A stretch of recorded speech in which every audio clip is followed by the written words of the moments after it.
સુરતના સ્મીમેર હોસ્પિટલમાં નવીન તબીબી ઉપકરણોનું લોકાર્પણ સી.આર. પાટીલના હસ્તે જનસેવાને સમર્પિત.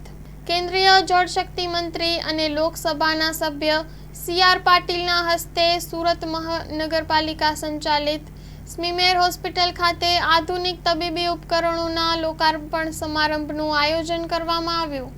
આ પ્રસંગે 128 સ્લાઇસ સીટી સ્કેન મશીન અને 1.5 ટેસ્લા ક્ષમતા ધરાવતું એમઆરઆઈ મશીન જનહિતમાં ટર્નકી પ્રોજેક્ટ હેઠળ હોસ્પિટલે સમર્પિત કર્યા હતા. આ આધુનિક ઉપકરણો આયુષ્માન ભારત જેવી કેન્દ્ર સરકારની જનહિતકારી આરોગ્ય યોજનાઓ સાથે સુસંગત રહી સામાન્ય નાગરિકોને ઝડપી અને ચોકસાઈપૂર્ણ નિદાનની સુવિધા આપશે. સી.આર. પાટીલે જણાવ્યું હતું કે સુરતમાં આરોગ્ય સેવાનો સતત વિસ્તરણ કરવામાં આવી રહ્યો છે અને તબીબી ઇન્ફ્રાસ્ટ્રક્ચર વિકાસને પ્રાથમિકતા આપવામાં આવી રહી છે.